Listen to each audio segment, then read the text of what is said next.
आज राजसमंद के आदमी पूरे दक्षिण भारत में छा गई। एक परिस्थिति होती है, आदमी को परिस्थिति बाहर ले जाती है। आज हम केवल ये कहते थे कि मां पन्ना धाय की जय हो, हमारे गुजर ऐसे हुए, हमारे गुजर ऐसे हुए।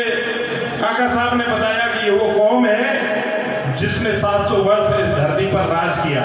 लेकिन अब वास्तविकता देखना चाहते हो तो ये वो कौम है जिसको आज कोई हक और अधिकार देना नहीं चाहता।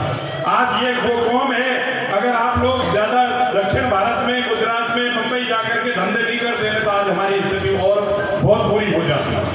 ये पिछले 25 साल में जो आंदोलन चला, उसने जो जगाया, उसका परिणाम है कि आज गुजर साथी एजुकेशन में भी उठ के आई है, आर्थिक संपन्नता में भी उठ के आई है। साथियों, आपको ये कोई राइट नहीं देता बिना एजुकेशन के, इसलिए मैं तो इस अवसर पे आया हूँ। आपके इस कार्यक्रम में व्यवधान किया, बात तो कहने की बहुत थी, लेकिन मेरे को केवल एजुकेशन पे बोलना है। मैं देखता हूँ कि राजस्थान में जब भी कोई लिस्ट आती है, वैकेंसी आती है, सिलेक्शन की लिस्ट आती है, तो राजसमंद जिला उसमें नगण्य रहता है। जब भी कोई लिस्ट आती है, ऐसी बात नहीं है। राजस्थान में मेवाड़ का गुजर सबसे मजबूत गुजर रहा है, इस बात का प्रमाण इतिहास कहता है। आज हम जिस मां पन्ना धाय को धाय कहते हैं, दासी कहते हैं, पन्ना धाय नहीं है, वो पन्ना गुजरी है। एक बात बताओ, मैं आपसे पूछना चाहता हूँ, इस धरती पे, इस पृथ्वी पे, इस सृष्टि पे कोई भी माँ ऐसी है कोई है क्या? कौन कहता है कि पन्ना धाय ने अपने बच्चे को मरवाया? लेकिन इतिहासकारों ने यह लिख दिया कि पन्ना धाय ने अपने बेटे को मरवा दिया। अगर पन्ना धाय ने अपने बेटे को बलि चढ़ा दिया राजा की जान बचाने के लिए, तो बाद में पन्ना धाय कहाँ गई? वो रानी क्यों नहीं बनाई? मेरी बातों को आप नहीं समझोगे, लेट समझोगे। मैं ये कहना चाहता हूं कि पन्ना धाय पन्ना गुजरी, पन्ना महारानी होनी चाहिए थी, और आज हम उसी की कि हमारी पन्ना धाय की जय हो। हमारे इतिहास को तोड़ मरोड़ दिया, और जो कसर रह गई वो अब तोड़ा मरोड़ा जा रहा है।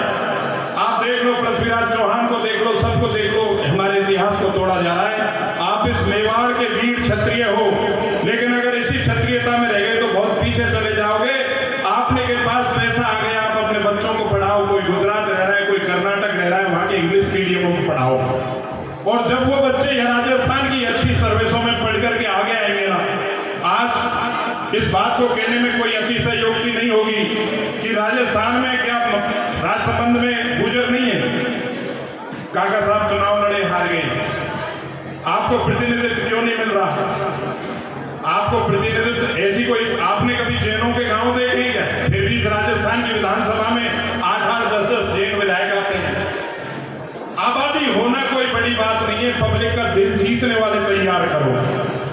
आपका मावली विधानसभा क्षेत्र है जिसमें गुजर और गायन की संख्या बढ़ाते हैं तो 90,000 वोट है, लेकिन फिर भी आज तक टिकट नहीं मिला, क्योंकि हम सदैव मांगने वाले रहे। एक बार अपनी महती भूमिका को आपको आजमाना पड़ेगा।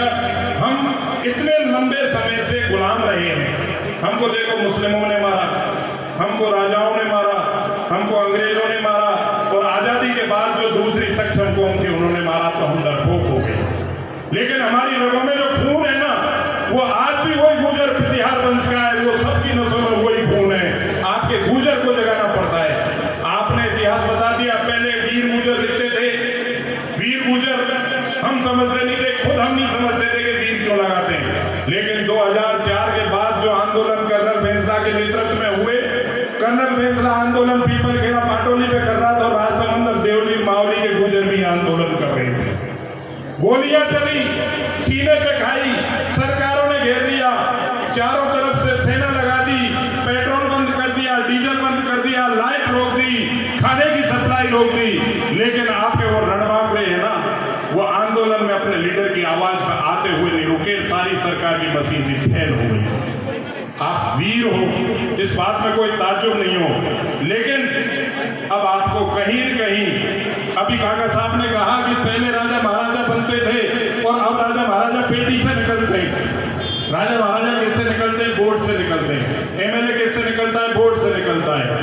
आपको अपने जो जिले को चलाने वाले प्रमुख लोग हैं 10, 20, 50, उनको इस विषय पे विचार करना पड़ेगा। राजसमंद, उदयपुर में भी अपने मठाधीश बीज पैदा करने पड़ेंगे, ये समय की मांग है। जब तक आज देवनारायण बोर्ड हुआ तो भाई ओम प्रकाश जी चले गए, मैं उनसे कहना चाहता, इन्होंने कहा था कि भाई ओम प्रकाश जी आपको पैसा नहीं दे सकते, मैं जानता हूँ वो नहीं दे सकते, ये सही कह रहे थे, क्योंकि देवनारायण योजना में जो पैसा आता है ना वो सरकार के द्वारा आता है और उसमें 3600 कॉमों के एडमिशन होते हैं और वो कोई पर्टिकुलर उसके लिए नहीं दे सकते। लेकिन अगर वो जिस जगह पे चाहे बैठे हैं उस जगह पे इनडायरेक्ट रूप से, मैं तो धन्यवाद इस मंच से आज भाई मनसुख जी को दूंगा, इनको इसलिए धन्यवाद दूंगा कि अभी यहाँ बड़ी बड़ी घोषणा होती और वो घोषणा होती, कल तुम कर्नाटक चले जाते, तुम महाराष्ट्र चले जाते, राजू भाई खटाना यहाँ रह जाते, संचालक महोदय अकेले पड़ जाते, क्या करते। आज एक सिस्टमेटिक ढंग से घोषणा हुई है कि अगर गवर्नमेंट हमको जमीन अलॉट नहीं करेगी तो हम हमारे पैसे से जमीन खरीदेंगे। आपने जो काम किया है ना कि अगर गवर्नमेंट जमीन नहीं देगी, नगर पालिका की नगर जमीन अलॉटमेंट प्रोसीजर इतना लंबा है कि 2-2 साल लग जाते हैं और लास्ट में जाके मिलती आपको तो मैक्सिमम कितनी मिलती, 2 बीघा। 8000 फीट का ही नियम है, वो छात्रावास इससे ज्यादा है ही नहीं, इतनी मिलती जिसमें आपका हॉस्टल नहीं बन पाता। तो मैं धन्यवाद इनको दूंगा।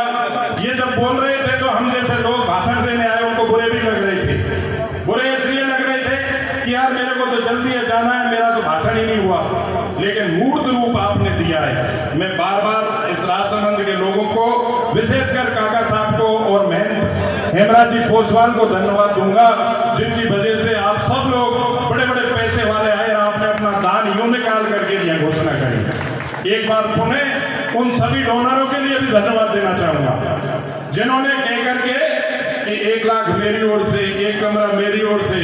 साथियों, धन तो बहुत लोगों के पास है, लेकिन धन देने की कैपेसिटी होनी चाहिए, धन देने की मानसिकता होनी चाहिए। भाई मनसुख ने कहा कि यहाँ नुक्ताओं में खर्च होता है, अफीम में खर्च होता है। मैं इस भगवान देवनारायण जी के इस प्रांगण में कह के जा रहा हूँ, पहली बार आपके धन का सही सदुपयोग होगा, ये मुझे विश्वास है। ज्यादा नहीं कह करके पुनः एक बात कहूंगा, अगर इस भविष्य की दौड़ में आपको समान रूप से चलना है, इस भविष्य की दौड़ में आपको करौली, दौसा, भरतपुर और जयपुर के लोगों के बराबर चलना है, तो आपको अपना पेट बांध करके अपने बच्चों को इंग्लिश मीडियमों में एजुकेशन देनी होगी। दूसरी बात, पढ़ने का मतलब ये नहीं है कि आपकी नौकरी लगे। पढ़ गए, मनसुख जी की नौकरी नहीं लगी ना, ये LLM कर रहे हैं। क्या कर रहे हैं? LLB कर ली, ग्रेजुएट थे, LLB कर ली, अब LLM कर रहे हैं। इनको वकालत नहीं करनी, कतई वकालत नहीं करनी इनको, लेकिन LLM कर रहे हैं सर, फर्स्ट ईयर में LLM फर्स्ट ईयर में है।